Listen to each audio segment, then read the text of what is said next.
Welcome to Brunswick Now. I'm Jim MacCallum, your host, and this month we'll speak with Renee Tarquinio and Jennifer Sherman of the Brunswick Senior Resources, Ashley Smith Stewart with the Ballet Opera Alliance, and Christy Ivy with the town of Shallotte. Stay with us for the next half hour as we bring you Brunswick Now.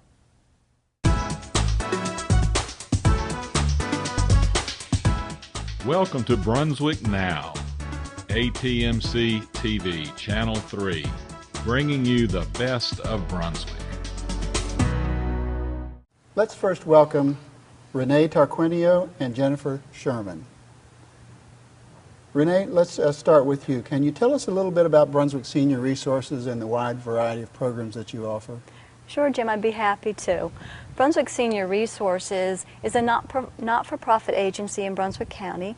We provide services to people 60 and older. We're probably best known for our senior centers and nutrition sites and our Meals on Wheels programs, but we also provide services such as family caregiver support. We can provide service in the home to a caregiver who's taking care of a loved one. Also, we have prescription assistance program where people who don't have insurance can come to us for that assistance. We have medical transportation, and we also are the SHIP coordinating site. Very impressive. Jennifer, I've heard of a program called SHIP, S-H-I-I-P. Yes, sir. Can you tell us a little bit about that program? SHIP stands for the Senior Health Insurance Information Program, and it is a consumer division of the North Carolina Department of Insurance, and we offer assistance with Medicare, Medicare Part D, Medicare supplement plans, Medicare Advantage plans, and we also help with Medicare fraud and possible abuse with Medicare through a program called North Carolina Senior Medicare Patrol Program. Wow, thank you. You're welcome. Renee, we all have heard about Medicare and the programs that they provide. What kind of assistance does your office provide with regard to Medicare?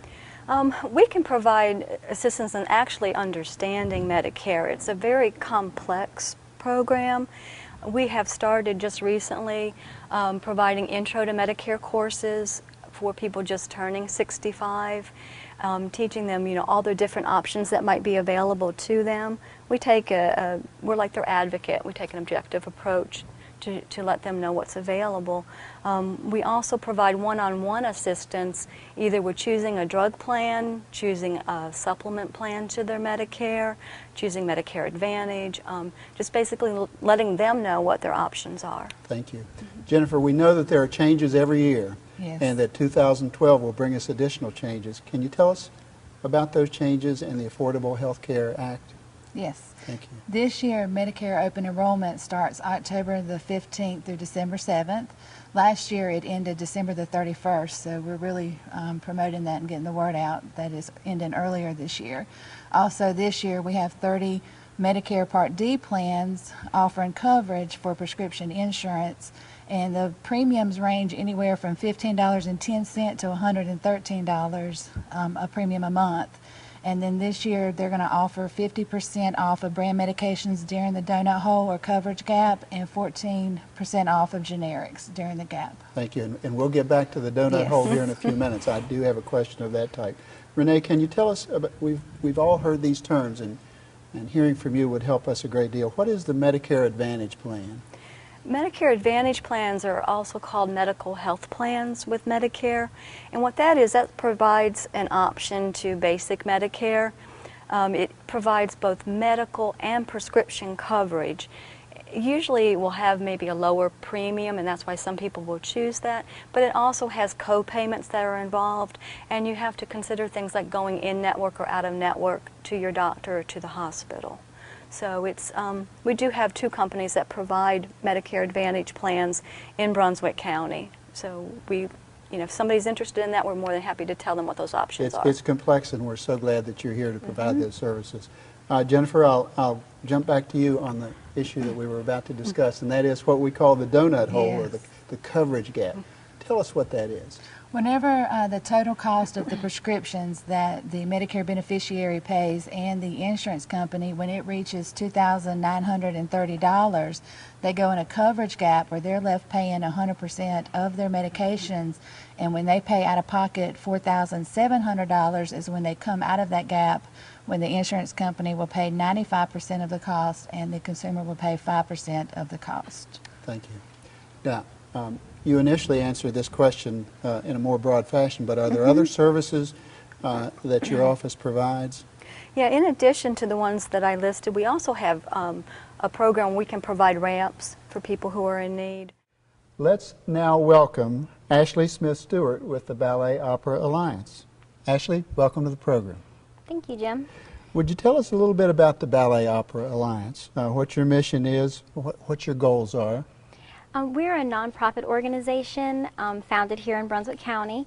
Our mission is to bring an understanding to these two disciplines, ballet and opera, and we want to do that in a framework where we do a series of concerts and events and performances in like the school system or in the Brunswick County area. Excellent, excellent. How long have you been around? We were founded in October 2009.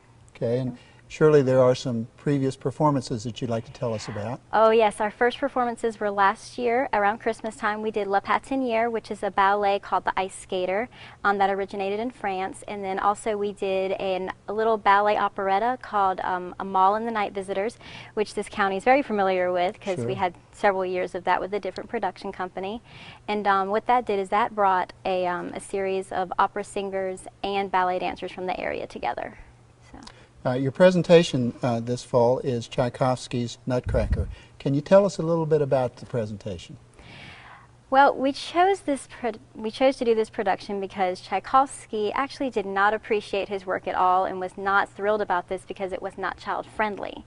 He did not want to accept any commission for his work on this production until it became more child-friendly because the original story of the Nutcracker was so dark. And it's funny, he thought it wasn't near as good as his work on Sleeping Beauty, and it turns out the Nutcracker is one of his more popular works. Wow. So. And I know that it's seen throughout the world and so often presented at Christmas programs here and elsewhere. Can you tell us a little bit about the performers, the age range of your performers? Yes, definitely. We have a wide range of performers from ages 6 all the way up to 70 years old, and they're not all dancers. Some of them are just, you know, their parents or grandparents of even some of our dancers, and they're mainly in like the party scene doing, you know, our adult work in the party scene. And what about the experience levels of the performers? Oh, we have ranges from 1 year to 20 years in the dance world in our production, so from all over the county. I know one of the many highlights of your production is to invite several professionals from New York to be a part of the cast. Can you tell us about that? Yes, we have 3 professionals coming from New York from the Transcendence Dance Group, and that'll be our Sugar Plum, our Cavalier, and then we have our Mother Ginger coming from New York. So everybody knows Mother Ginger is the big woman with the skirt and all the little kids coming out. We have coming to do our production with us. Another question that just occurred to me is that the costumes are really quite elaborate. Can you tell us a little bit about that? Oh yes, we have beautiful elaborate costumes. Some of them we are ordering, but several are actually being handmade by several people here in the area. We've got tons of volunteers helping us with doing sewing and costume design. So we're really excited about Your organization is strong on leadership, and I know that you'd like to mention the names of several of your leaders who are so instrumental in promoting dance here in this area. Yes, our driving force behind this, we have 3. We have Pat Pittenger, who has been a staple in this area for many years, her daughter Erin Hughes, and Shiloh Ransom, who is the owner of Inspirations Dance Center. And Shiloh actually contacted Erin Hughes and Pat Pittenger in 2009 about putting together this organization because she just felt we needed to have just a way to get these disciplines out there and get a better understanding and drive the arts a little more in this area. So, being we have 4 dance studios in this little town, why not let them show off what they learn? Absolutely, absolutely. Let's now welcome our final guest, Christy Ivy with the town of Shallotte. Christy is here to talk about the big Christmas parade here in Shallotte. Christy, welcome to the program. Thank you, Jim. Christy, tell us a little bit about your position with the town of Shallotte. Okay, I actually do accounts payable and receivable, and this year I am the parade coordinator. You've been in charge of the parade from beginning to end, is that correct? This year I am, yes, It's sir. a big job. Tell us a little more about it. It takes a lot of planning. You have to, you know, do all the applications and do the lineups and get everything together. So it's a lot of organization. How long has the parade been going on, if you know? I actually did a little bit of research on that, and what we found is there is a picture that Bobby from Bobby's Auto Parts has that's dated 1952. Wow. And it said Parade of the Bands. Fantastic. So it's been 59 years. That's almost 60 years. That's terrific. Yes, sir. Wow. For those who want to attend, tell us the date of the event, and I'll ask that again at the end of the show so that our viewers will know. Our parade is the first Saturday of December, which is December 3rd. It starts at 10 o'clock. Okay. We know it's on Main Street, is that correct? Yes, sir, that is correct. Tell us where the parade begins, where the organizers began, and where it ends. Okay, we actually have a central staging area at Lowe's Home Improvement. We ask all the entries to be there to get ready before the parade. Then we actually line them up down 130 and in the parking lot of Lowe's Home Improvement. When the parade starts, it actually starts at the corner of Highway 130 and Main Street, and it goes all the way to Smith Avenue. Good.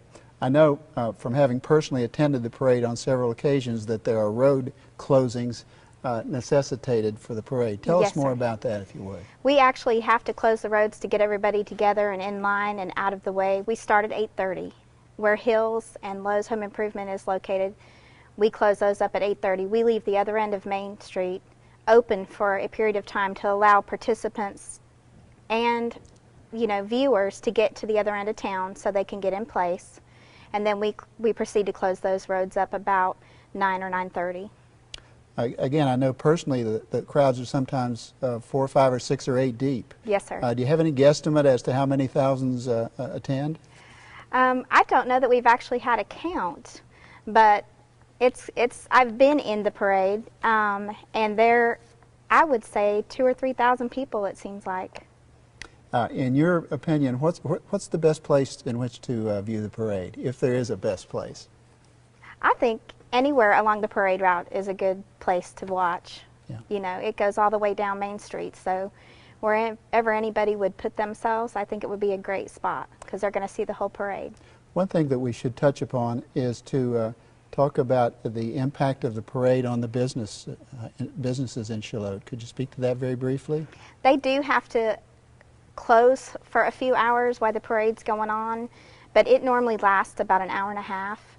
So for that hour and a half, they bear with us and they're patient, and we have the parade. They come out and watch, and then things go back to normal after that point. And in the long run, one might hope that the businesses have more business rather than less as a result of the folks being there. Yes, sir. Hopefully they stay in town and do some shopping and eat at the restaurants that we have in town. Absolutely.